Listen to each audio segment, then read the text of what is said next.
ഇത് നമ്മൾ 10ാം ക്ലാസ്സിലെ ഹിന്ദി ക്ലാസ്സാണ് നോക്കുന്നത്. അപ്പോൾ ഒരുപാട് മെസ്സേജ് വന്നിട്ടുണ്ടായിരുന്നു, ഹിന്ദി ക്ലാസ് 10ലെ ഇടണം, അപ്ലോഡ് ചെയ്യണമെന്ന് പറഞ്ഞിട്ട്. ഞാൻ ക്ലാസ് 5ഉം ക്ലാസ് 6ഉം നോക്കിയപ്പോൾ അതിൽ മലയാളം പറയുന്നുണ്ടായിരുന്നു. അത് മലയാളത്തിൽ പരിഭാഷയോടുകൂടി തന്നെയാണ് ആ ക്ലാസ് അപ്ലോഡ് ചെയ്തിരിക്കുന്നത്. അതുകൊണ്ടാണ് പ്രത്യേകം ആ ക്ലാസ് അപ്ലോഡ് ചെയ്യാതിരുന്നത്. അപ്പോൾ നമ്മൾ ഇന്ന് നോക്കാൻ പോകുന്നത് 7ാം ഭാഗമാണ്. പിന്നെ എന്താ പഠിക്കാൻ പോകുന്നതെന്ന് നോക്കാം. 10वीं कक्षा की हिंदी पाठ्य पुस्तक का तीसरा पाठ पढ़ेंगे. അപ്പോൾ നമ്മൾ കഴിഞ്ഞ ക്ലാസ്സുകളിലായിട്ട് ബീർ ബഹൂട്ടി എന്ന് പറഞ്ഞ കഥയും അതുപോലെ ഹതാശാസെ ഇക് വ്യക്തി ബൈറ്റ് ഗയാത്ത എന്ന് പറഞ്ഞ കവിതയും പഠിച്ചിരുന്നു. അപ്പോൾ ഇന്ന് നമ്മൾ മൂന്നാമത്തെ പാഠമാണ് പഠിക്കാൻ പോകുന്നത്. എന്താണെന്ന് നോക്കാം. ठीक है, एक कविता है, नाम है टूटा पहिया. അപ്പോൾ ഇന്ന് പഠിക്കാൻ പോകുന്നതും ഒരു കവിതയാണ്. പേര് ടൂട്ടാ പഹിയ. टूटा पहिया. कवि है धर्मवीर भारती. അപ്പോൾ ഈ കവിത എഴുതിയിരിക്കുന്നത് ധർമ്മവീർ ഭാരതി എന്ന് പറഞ്ഞ കവിയാണ്. धर्मवीर भारती हिंदी के प्रसिद्ध कवि है. बच्चों, അപ്പം ഹിന്ദിയിൽ ഒരു പ്രസിദ്ധനായ കവിയാണ് ധർമ്മവീർ ഭാരതി. कविता की ओर जाने से पहले आप जरा एक चित्र देखो. അപ്പോൾ നമ്മൾ പാഠഭാഗത്തിലേക്ക് പോകുന്നതിന് മുമ്പ് ഈ ചിത്രം ഒന്ന് നിങ്ങൾ നോക്കുക. ये चित्र आप ध्यान से देखिए. इसमें आप क्या क्या देखते हैं, बताइए. അപ്പോൾ ഈ ചിത്രം നിങ്ങൾ ശ്രദ്ധയോടെ നോക്കൂ. ഈ ചിത്രത്തിൽ നിങ്ങൾ എന്തൊക്കെയാണ് കാണുന്നത്? जरा एक एक करके बताइए. चिड़िया है, और क्या है? चिड़िया है. क्या वो चिड़िया है? അപ്പോൾ ഈ ചിത്രത്തിൽ എന്തൊക്കെയാണ് ഉള്ളത്? ഒരു പക്ഷിയുണ്ടല്ലേ? ഇത് പക്ഷിയാണോ ഇത്? नहीं, तो मुर्गी का बच्चा है, चूजा है. फिर देखिए, फिर एक അപ്പോൾ അത് പക്ഷിയല്ല, അതൊരു കോഴിക്കുഞ്ഞാണല്ലേ? चप्पल है. പിന്നെന്താണുള്ളത്? അവിടെ ഒരു ചപ്പലുണ്ട്. चारों ओर का वातावरण कैसे लग रहा है? एक और അവിടുത്തെ ചുറ്റുപാട് എങ്ങനെയുള്ളതാണ്? बार चित्र देखिए. देखिए, उधर घर कैसे दिखते हैं? ഇവിടെ വീടുകൾ എങ്ങനെയാണ്? ഇവിടുത്തെ ആ ഒരു പരിസ്ഥിതി എങ്ങനെയുള്ളതാണ്? ഇവിടുത്തെ വീടുകളൊക്കെ എങ്ങനെയാണ് കാണപ്പെടുന്നത്? बताइए. ठीक है, पानी में डूबे हुए, पानी में डूबे हुए. तो यहाँ बाढ़ है, सुना है बाढ़? അപ്പം ഇവിടെ എന്താണ്? വീടുകളെല്ലാം വെള്ളത്തിൽ മുങ്ങിക്കിടക്കുകയായിരുന്നു അല്ലേ? ഡൂബെ എന്ന് പറഞ്ഞാൽ മുങ്ങി. ഇപ്പോൾ വീടുകളൊക്കെ വെള്ളത്തിൽ മുങ്ങിക്കിടക്കുകയാണ്. ठीक है ना. आपने कभी सुना है बाढ़ माने क्या है? बाढ़ വെള്ളപ്പൊക്കം. അതുപോലെ അവിടെ എന്താണ്? ബാടുണ്ട്. അതായത് വെള്ളപ്പൊക്കത്തിൻ്റെ ഒരു അവസ്ഥയാണ് ആ ചിത്രത്തിലൂടെ നമ്മൾ കാണുന്നത്. ബാഡ് എന്ന് പറഞ്ഞാൽ വെള്ളപ്പൊക്കമാണ്. ठीक है, देखिए, एक आम चूजा बच गया है. कैसे बच गया है? അപ്പോൾ ഈ ചിത്രത്തിൽ നമുക്ക് കാണാം ഈ കോഴിക്കുഞ്ഞ് രക്ഷപ്പെട്ടിരിക്കുകയാണ് അല്ലേ? അതെങ്ങനെയാണ് രക്ഷപ്പെട്ടിരിക്കുന്നത്? हाँ, ठीक है. चूजा तो चप्पल के ऊपर है. चूजा चप्पल के ऊपर है. അപ്പം ഈ കോഴിക്കുഞ്ഞ് എങ്ങനെയാണ് രക്ഷപ്പെട്ടത്? അതൊരു ചപ്പലിൻ്റെ മുകളിൽ കയറി, അല്ലെങ്കിൽ ഒരു ചെരുപ്പിൻ്റെ മുകളിൽ കയറി ഇരിക്കുകയാണ് അല്ലേ? അങ്ങനെ അത് രക്ഷപ്പെട്ടു. जरा चप्पल को एक बार फिर देखिए. നിങ്ങൾ ഒന്നുകൂടി ആ ചെരുപ്പൊന്ന് നോക്കിക്കേ. सी चप्पल है. हाँ, शायद पुरानी है या ആ ചപ്പല് ഒരു പഴയ അല്ലേ? അതിൻ്റെ ബാറൊന്നും ഇല്ല. അപ്പം അതൊരു പഴയ ചപ്പലായിരിക്കും അല്ലേ? പുരാനി എന്ന് പറഞ്ഞാൽ പഴയത്. टूटी हुई है. അത് പൊട്ടിയതാണ്. കുട്ടികളെ, ടൂട്ടി ഹുയി എന്ന് പറഞ്ഞാൽ പൊട്ടിയത്. ഇവിടെ നിങ്ങൾക്ക് ഈ ചിത്രത്തിൽ നിന്ന് എന്ത് മനസ്സിലാക്കാം?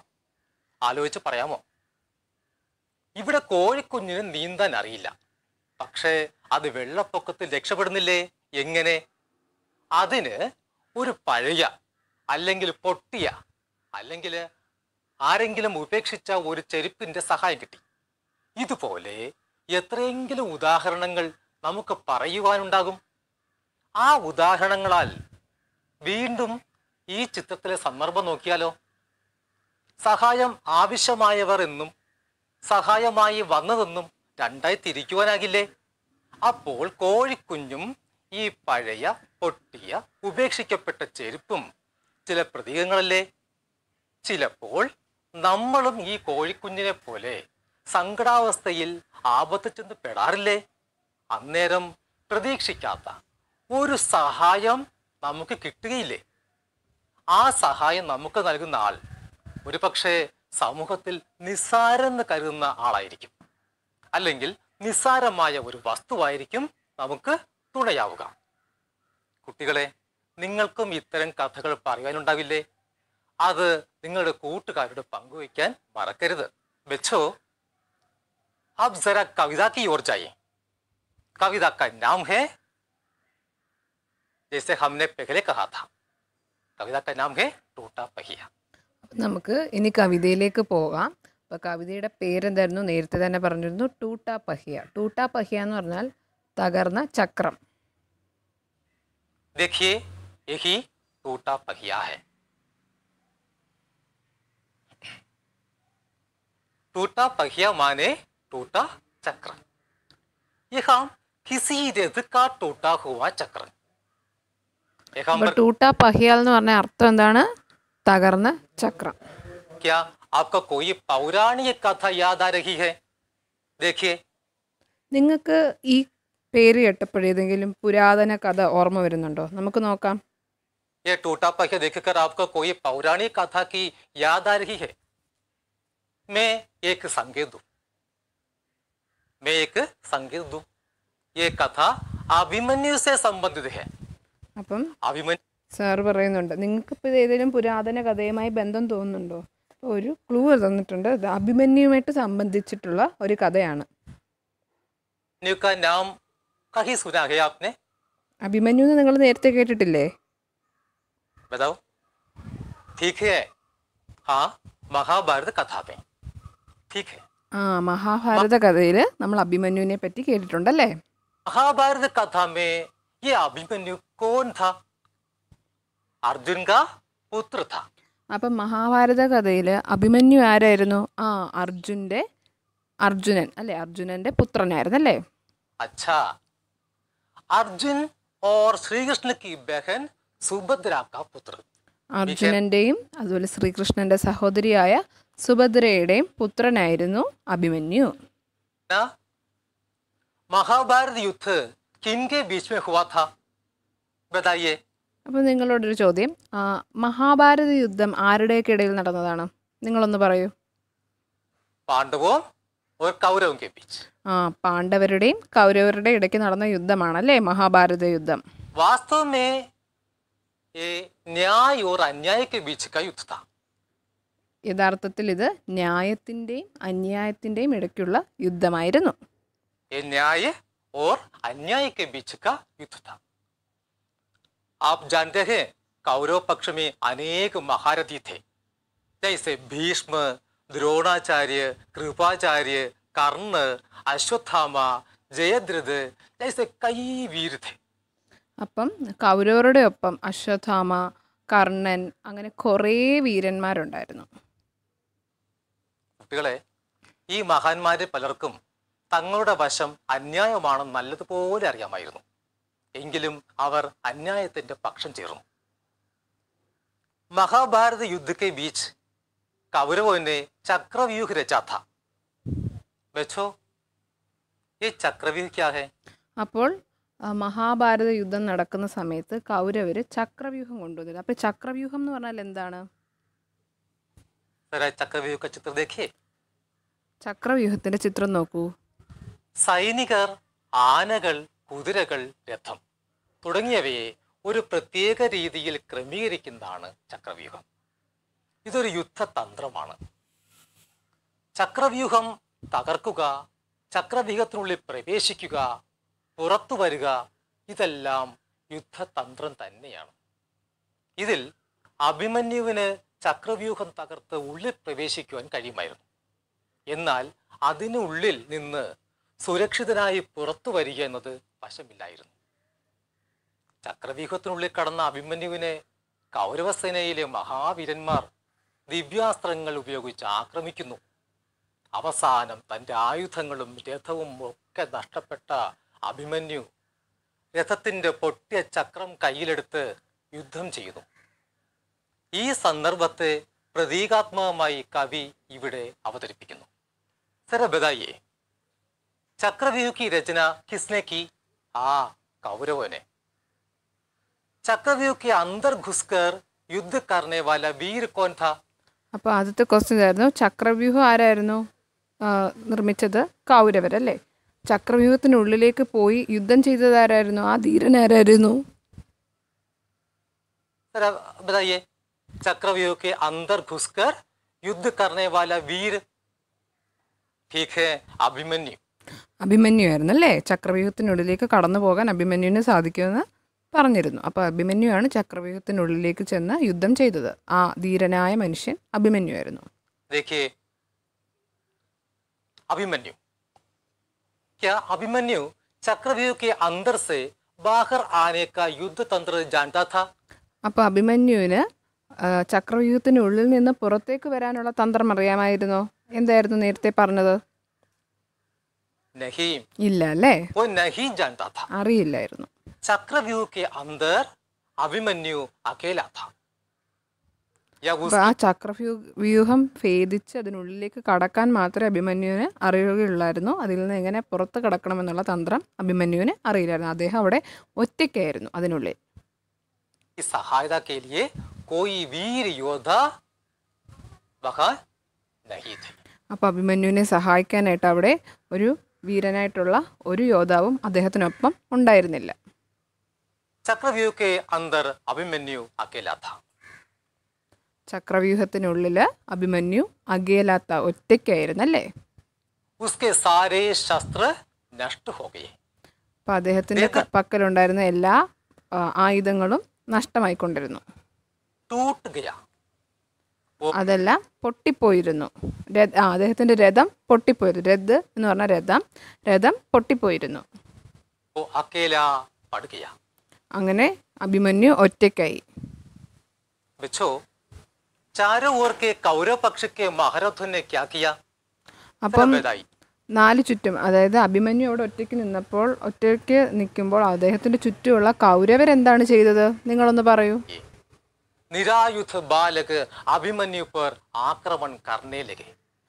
നിരായുധനായിട്ട് നിൽക്കുന്നത്, അതായത് അഭിമന്യുവിൻ്റെ ആയുധങ്ങളെല്ലാം നഷ്ടപ്പെട്ടു എന്ന് പറഞ്ഞല്ലേ. അങ്ങനെ നിരായുധനായിട്ടുള്ള അഭിമന്യുവിന് നേരെ അവർ ആക്രമിക്കാൻ തുടങ്ങി. अभिमन्यु ने क्या किया? अभिमन्यु ने അപ്പോൾ അഭിമന്യു എന്താണ് ചെയ്തത്? അഭിമന്യു എന്ത് ചെയ്തു? एक टूटे चक्र को उठाकर युद्ध करने लगा. ഒരു പൊട്ടിയ ചക്രം എടുത്ത് യുദ്ധം ചെയ്യാൻ തുടങ്ങി. एक टूटे ചക്രം, ഒരു പൊട്ടിയ ചക്രം എടുത്ത് യുദ്ധം ചെയ്യാൻ തുടങ്ങി. एक टूटे रथ चक्र को उठाकर युद्ध करने लगा. बच्चों, यही इस कविता का प्रसंग है. प्रसंग माने क्या है?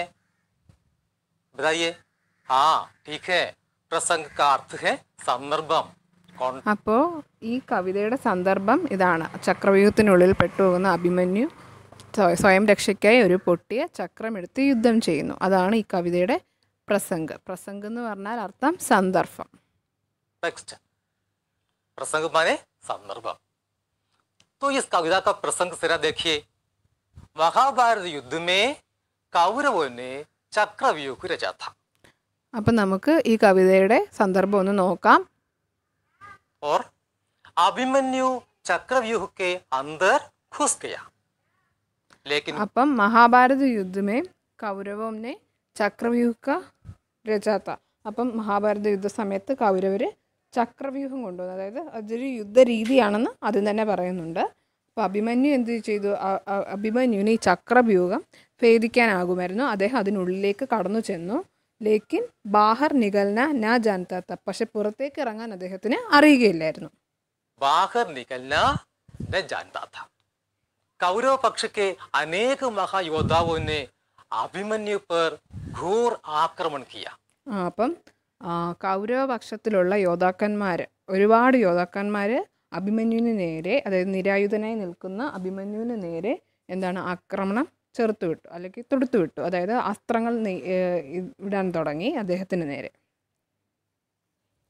अभिमन्यु अकेला था. അഭിമന്യു उसके ഒറ്റയ്ക്കായിരുന്നു. सारे शस्त्र नष्ट हो गए. അപ്പം അഭിമന്യു ഒറ്റയ്ക്കായിരുന്നു. അദ്ദേഹത്തിൻ്റെ പക്കലുള്ള ആയുധങ്ങളെല്ലാം അദ്ദേഹത്തിന് നഷ്ടമായിരുന്നു. अंत में अभिमन्यु ने एक टूटे चक्र को लेकर युद्ध किया. അപ്പോൾ അവസാനം അഭിമന്യു ഒരു പൊട്ടിയ ചക്രമെടുത്ത് യുദ്ധം ചെയ്യാൻ ആരംഭിച്ചു. കുട്ടികളെ, ഇതാണ് കഥാസന്ദർഭം. മഹാഭാരതത്തിലെ അഭിമന്യുവിന്റെ കഥ പ്രതീകാത്മകമായി കവി ഇവിടെ അവതരിപ്പിക്കുന്നു. कविता पढ़ते समय आपको ये भी ध्यान देना चाहिए कि कविता के प्रतीकात्मक अर्थ क्या क्या है. ठीक है? നിങ്ങൾ കവിത വായിക്കുമ്പോൾ നിങ്ങൾക്ക് കവിതയുടെ പ്രതീകാത്മക അർത്ഥം എന്തൊക്കെയാണെന്നുള്ളത് ശ്രദ്ധിക്കണം. अब जरा कविता देखें. ഈ കവിത നോക്കാം. देख लिया? यही है हमारी कविता. अब हम कविता की कुछ पंक्तियां ले लें. जरा देखिए. നമുക്ക് കവിതയുടെ കുറച്ച് വരികൾ നോക്കാം. सुनिए. मैं रथ का टूटा हुआ पहिया हूं, लेकिन मुझे फेंको मत. क्या जाने कब इस दुरूह चक्रव्यूह में अक्षौहिणी सेनाओं को चुनौती देता हुआ कोई दुस्साहसी अभिमन्यु आकर गिर जाए. देखिए कविता की शुरुआत. मैं रथ का टूटा हुआ पहिया हूं. അപ്പോൾ കവിതയുടെ തുടക്കം നിങ്ങൾ കണ്ടോ? ഞാൻ രഥത്തിൻ്റെ പൊട്ടിപ്പോയ ചക്രമാണ്. बच्चों, पहिया माने क्या है? പഹ്യ എന്ന് പറഞ്ഞപ്പോൾ എന്താണ്? पहिया का अर्थ क्या है? पहिया का अर्थ है चक्र, यानी चक्रम, പഹ്യ എന്ന് പറഞ്ഞാൽ ചക്രമാണ്. व्हील. यहाँ पहिए का क्या क्या विशेषण बताया गया है? അപ്പോൾ ഇവിടെ ചക്രത്തിൻ്റെ എന്തൊക്കെ വിശേഷതകളാണ് ഇവിടെ പറഞ്ഞിട്ടുള്ളത്? बताइए. हाँ ठीक है, पहिया टूटा हुआ है. ചക്രം പൊട്ടിപ്പോയതാണെന്ന്, ടൂട്ട അല്ലേ, പൊട്ടിപ്പോയതാണെന്ന് ഇവിടെ പറയുന്നുണ്ട്. फिर क्या है? പിന്നെന്ത് പറയുന്നു? पहिया रथ का है.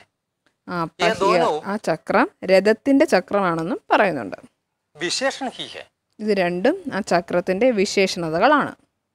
टूटा हुआ पहिया, रथ का पहिया.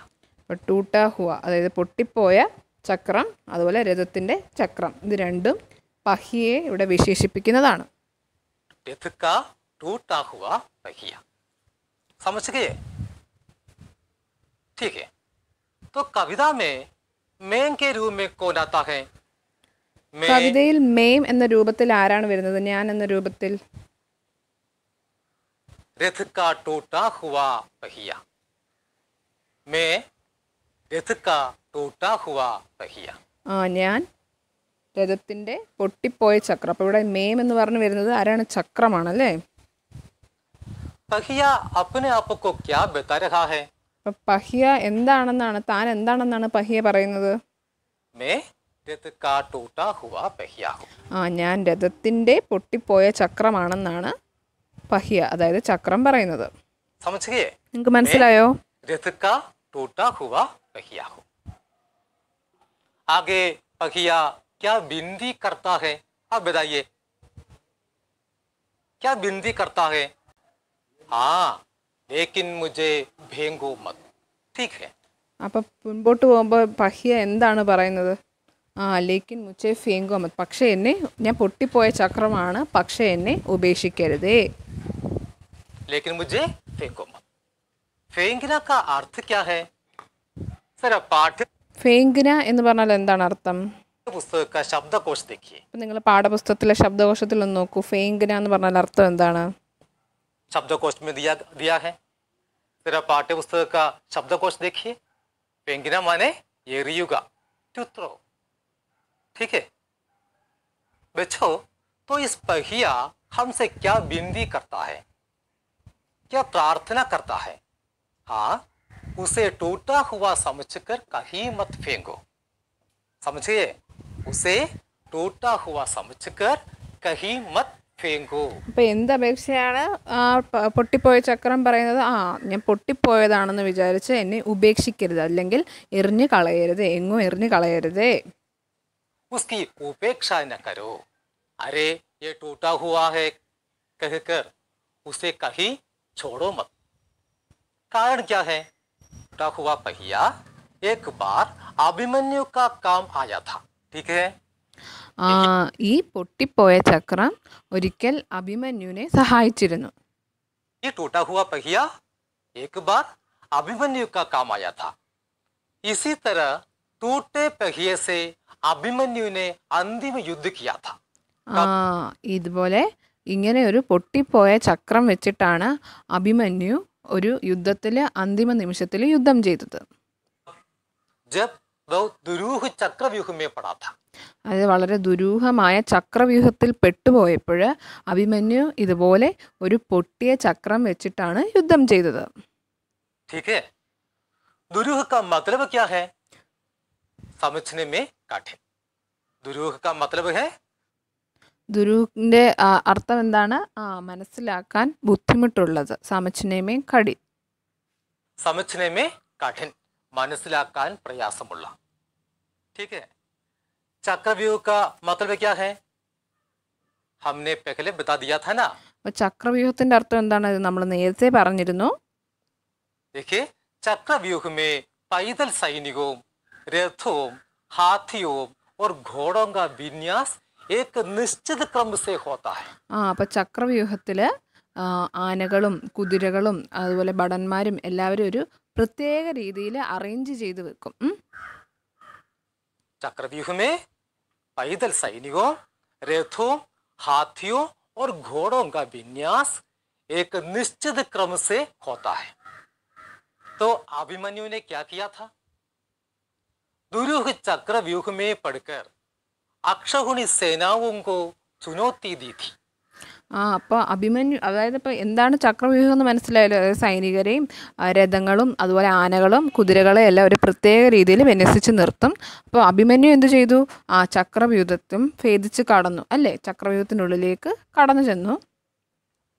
ये अक्षौहिणी सेना का मतलब क्या है? अक्षौहिणी सेना, അക്ഷോഹിണി സേന ഉണ്ട് അവിടെ എന്ന് പറഞ്ഞു. അപ്പോൾ അതെന്താണ്? അതിൻ്റെ അർത്ഥം എന്താണ്?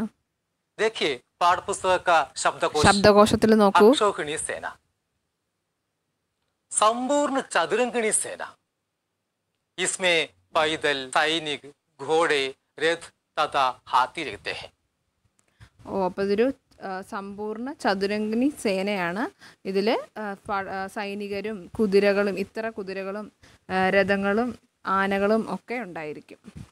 देखा देखा आपने? ठीक है, देखिए अक्षौहिणी सेना में कितने सैनिक है? അപ്പോൾ അക്ഷോഹിണി സേനയിൽ എത്ര സൈനികര്, എത്ര ഘോഡ എന്ന് പറഞ്ഞ കുതിര, എത്ര കുതിരകള്, എത്ര രഥം, എത്ര ആനയൊക്കെ ഉണ്ടെന്ന് നിങ്ങൾ നോക്കിക്കേ. और हाथी है, कितने रथ है? आश्चर्य की बात है ना. तो चक्रव्यूह में इस अक्षौहिणी सेना से अभिमन्यु ने अकेले युद्ध किया था. അപ്പം ചക്രവ്യൂഹത്തില് ഈ അക്ഷോഹിണി സേന എന്താന്ന് മനസ്സിലായാലും ഇത്രയധികം സൈനികരെയും കുതിരയും ആനയും എല്ലാം നിരത്തി വെച്ചിട്ടുള്ള ഒരു സേനയാണ് അക്ഷോഹിണി സേന എന്ന് പറയുന്നത്. അപ്പോൾ ഈ അക്ഷോഹിണി സേനകളുടെ ഇടയിൽ ചക്രവ്യൂഹം, അതായത് ആ ചക്രവ്യൂഹത്തിൽപ്പെട്ട് അഭിമന്യു ഒറ്റയ്ക്കാണ് ഇത്ര പേരോട് യുദ്ധം ചെയ്തത്. अंत में किसके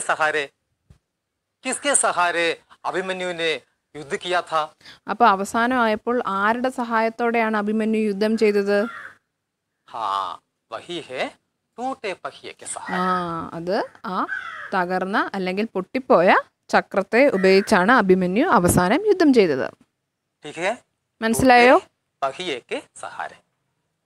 इस तरह आगे भी अभिमन्यु जैसे कोई वीर, न्याय या सत्य के पक्ष में रहने वाला कोई व्यक्ति संकट में पड़ जाए तो उसकी भी सहायता यहाँ कौन करना चाहता है? ठीक है, टूटा पहिया. അപ്പോൾ ഇതുപോലെ അഭിമന്യുവിനെ പോലെ സത്യത്തിനും ന്യായത്തിനും വേണ്ടി യുദ്ധം ചെയ്ത ഏതെങ്കിലും ഒരു മനുഷ്യർ ഇങ്ങനെ ഒരു സന്ദർഭത്തിൽ പെട്ടുപോവുകയാണെങ്കിൽ അവരെയും സഹായിക്കാൻ ആരാഗ്രഹിക്കുന്നു?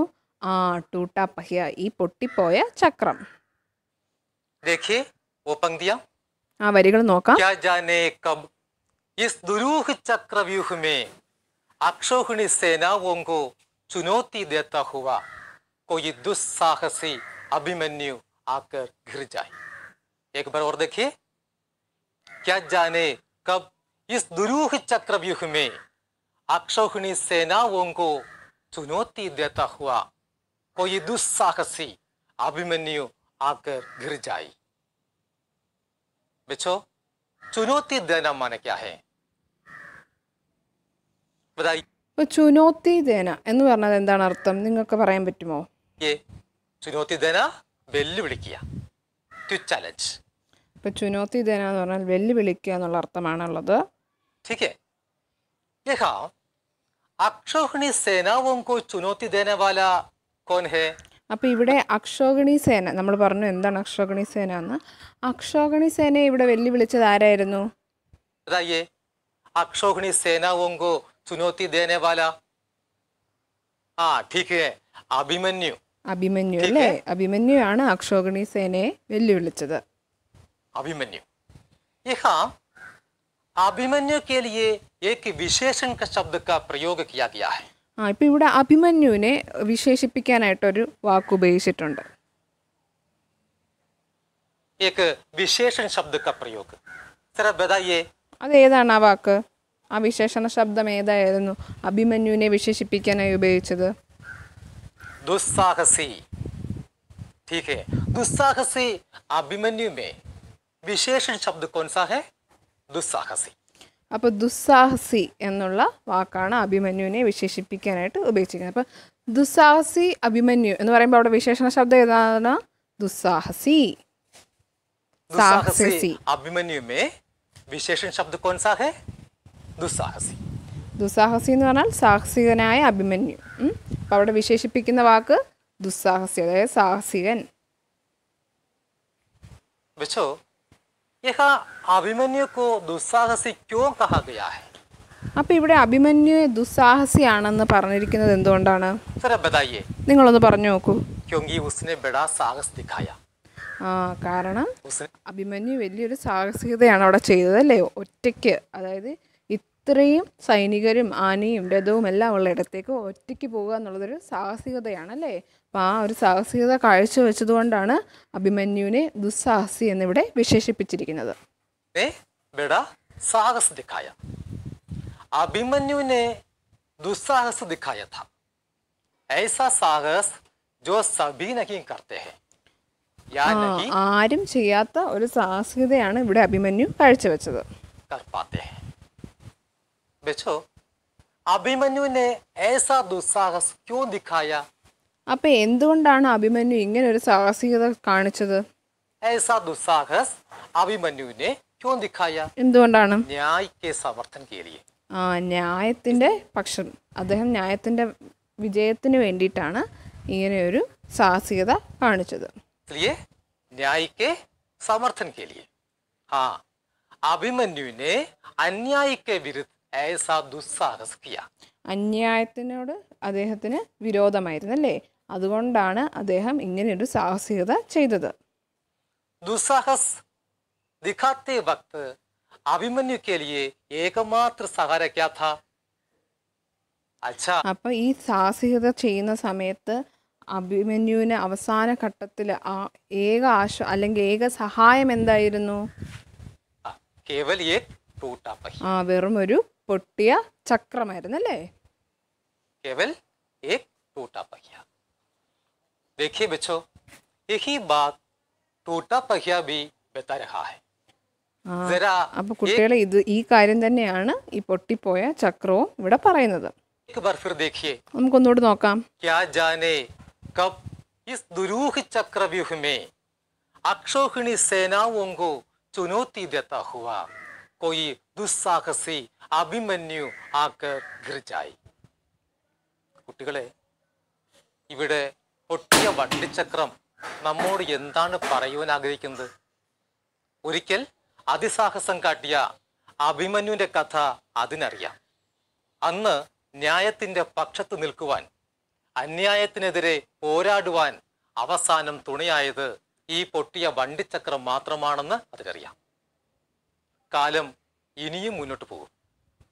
ഇതുപോലെ ന്യായത്തെ തുണയ്ക്കുവാൻ, അന്യായത്തിനെതിരെ പോരാടുവാൻ ഇനിയും അഭിമന്യു ഉണ്ടാകും. മഹാഭാരതത്തിലെ അഭിമന്യുവിനെ പോലെ ഒടുവിൽ അവനും ആശ്രയം ഒരു പക്ഷേ നാം നിസ്സാരമെന്ന് കരുതുന്ന ഈ വണ്ടിച്ചക്രമായിരിക്കും.